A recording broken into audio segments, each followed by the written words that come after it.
menganalisis etika dan peradaban dari segi individu, keluarga, masyarakat dan negara. Pengenalan individu, keluarga dan masyarakat adalah struktur sosial asas sebuah negara. Kita boleh meneliti etika yang telah terbina dalam diri kita, etika dalam keluarga dan etika dalam komuniti. Peradaban ialah sebuah fasa alami, sistem dan tahap perkembangan sosial sesuatu bangsa.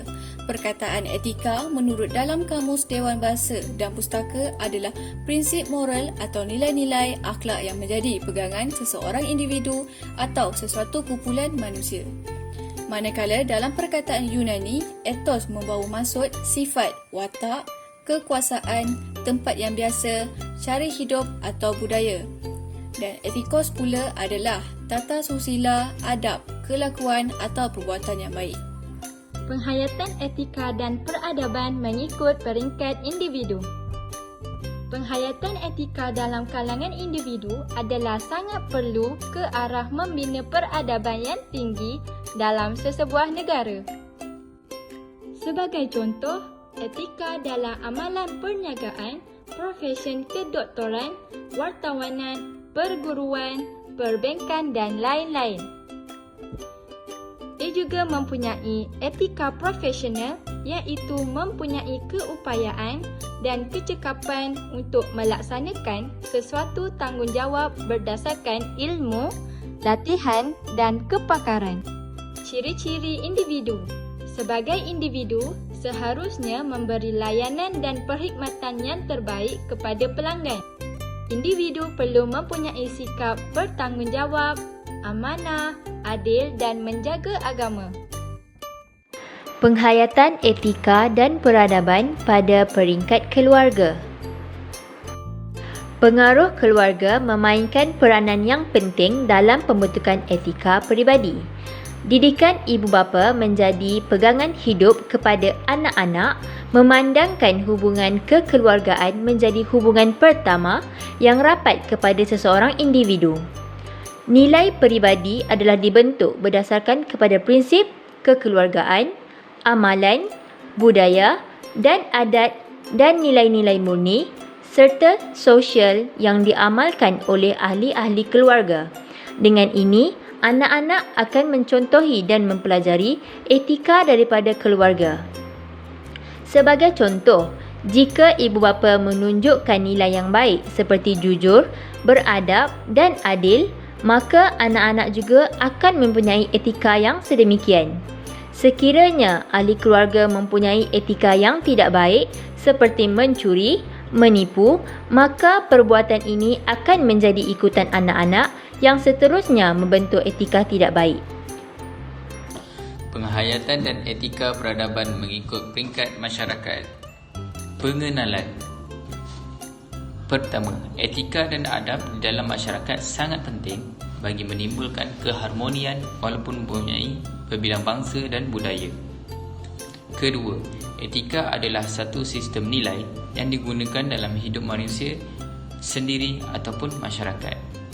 Yang ketiga, masyarakat didefinisikan sebagai kumpulan manusia di mana mereka hidup secara berdamping pada kebudayaan dan kepribadian. Definisi masyarakat. Masyarakat terdiri daripada pelbagai bangsa yang telah membentuk satu kependudukan sebagai komuniti di Malaysia. Ciri-ciri masyarakat. Yang pertama, berkelompok. Ia merangkumi satu tempat yang memiliki penduduk yang ramai. Kedua, berbudaya. Setiap masyarakat mempunyai budaya yang berbilang kaum. Ketiga, mengalami perubahan. Sentiasa memikirkan dan meningkatkan kualiti dalam satu masyarakat. Keempat, berinteraksi. Saling bertukar pendapat dan idea. Kelima, mempunyai kepimpinan. Mempunyai ketua seperti di kawasan perumahan. Dan yang keenam, mempunyai aturan sosial. Mempunyai satu organisasi dalam bermasyarakatan. Peranan etika dalam masyarakat. Sikap dan etika dalam masyarakat penting bagi menjaga keamanan, keadilan dan kesejahteraan melalui menjalin dan menjaga hubungan baik dengan rukun tetangga, mengambil tahu tentang kawasan persekitaran, memberi bantuan dan pertolongan, menegur antara satu sama lain dalam bermasyarakatan. Tanggungjawab individu terhadap masyarakat dan negara. Yang pertama, mematuhi akta dan undang-undang untuk kesejahteraan negara. Yang kedua, membayar cukai yang ditetapkan oleh negara. Dan yang ketiga, menjaga amanah negara. Penghayatan etika dan peradaban mengikut peringkat komuniti. Bagi definisi, komuniti berasal daripada perkataan Latin iaitu communis, bermaksud sama, umum dan dikongsi oleh masyarakat. Paul Speaker 1995 dalam kajian mengatakan bahawa komuniti adalah sekumpulan manusia yang berinteraksi bersama dalam satu kelompok. Komuniti juga boleh diambil kira sebagai kejiranan, yang mana kejiranan adalah orang yang berhampiran dengan rumah kita. Beberapa etika yang boleh kita amalkan dalam komuniti ataupun kawasan kejiranan. Berikut merupakan garis panduan yang ada dalam kejiranan. Yang pertama ialah bunyi. Pencemaran bunyi yang dihasilkan oleh seseorang mampu untuk menambahkan tekanan buat mereka yang berkongsi tapak kejiranan. Ia juga boleh dihasilkan daripada bunyi kenderaan, bunyi lagu dan juga bayi. Persekitaran. Ia melibatkan hak kejiranan dalam soal persekitaran tempat tinggal, seperti tidak membuang sampah merata-rata dan sentiasa menjaga kebersihan. Yang ketiga ialah akses. Laluan kenderaan dan jalan raya hendaklah dilampangkan untuk memudahkan pergerakan pengangkutan lain. Jiran tidak boleh sesuka hati untuk meletakkan kenderaan di hadapan rumah ataupun di jalan raya. Seterusnya ialah haiwan peliharaan. Kita hendaklah menjaga haiwan peliharaan daripada mengganggu jiran dan elakkan daripada menceroboh tempat kejiranan. Akhir sekali ialah menjaga harta awam. Kemudahan yang terdapat di kawasan perumahan perlulah dijaga dengan baik. Peringkat lokal.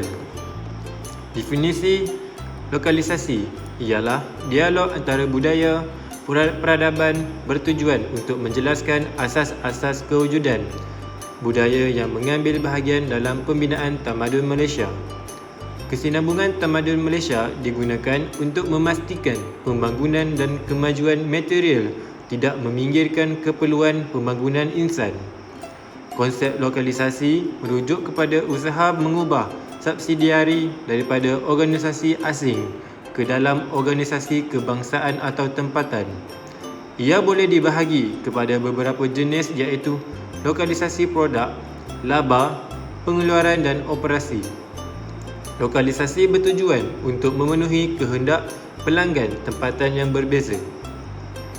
Selain itu, terdapat beberapa tanggungjawab pada setiap kumpulan dalam meningkatkan kestabilan lokalisasi. Antaranya ialah politik. Ahli politik perlu sedar tentang tanggungjawab terhadap rakyat, menghargai sumbangan dan sokongan masyarakat terhadap profesionnya. Tanggungjawab yang kedua ialah individu.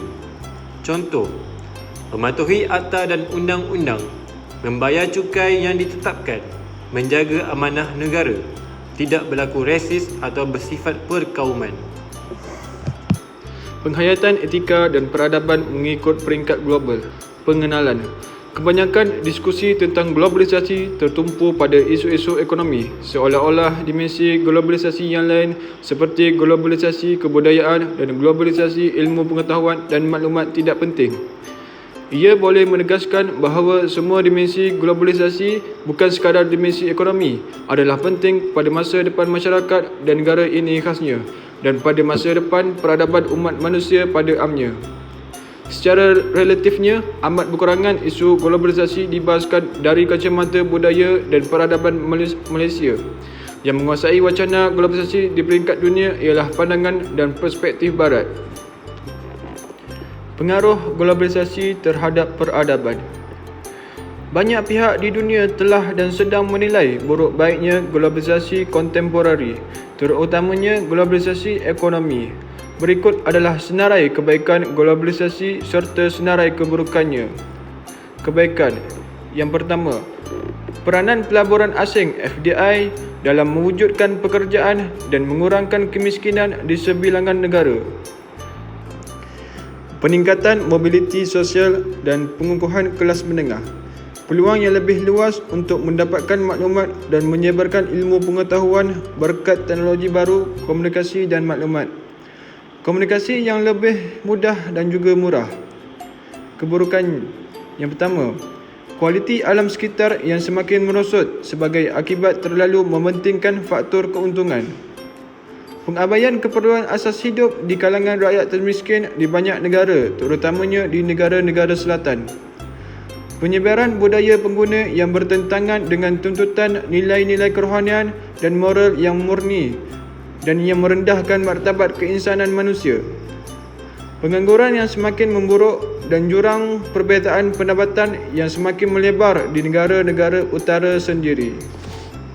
Penutup, individu, keluarga, komuniti dan masyarakat yang beretika sudah pasti mewarnai peradaban Malaysia yang baik.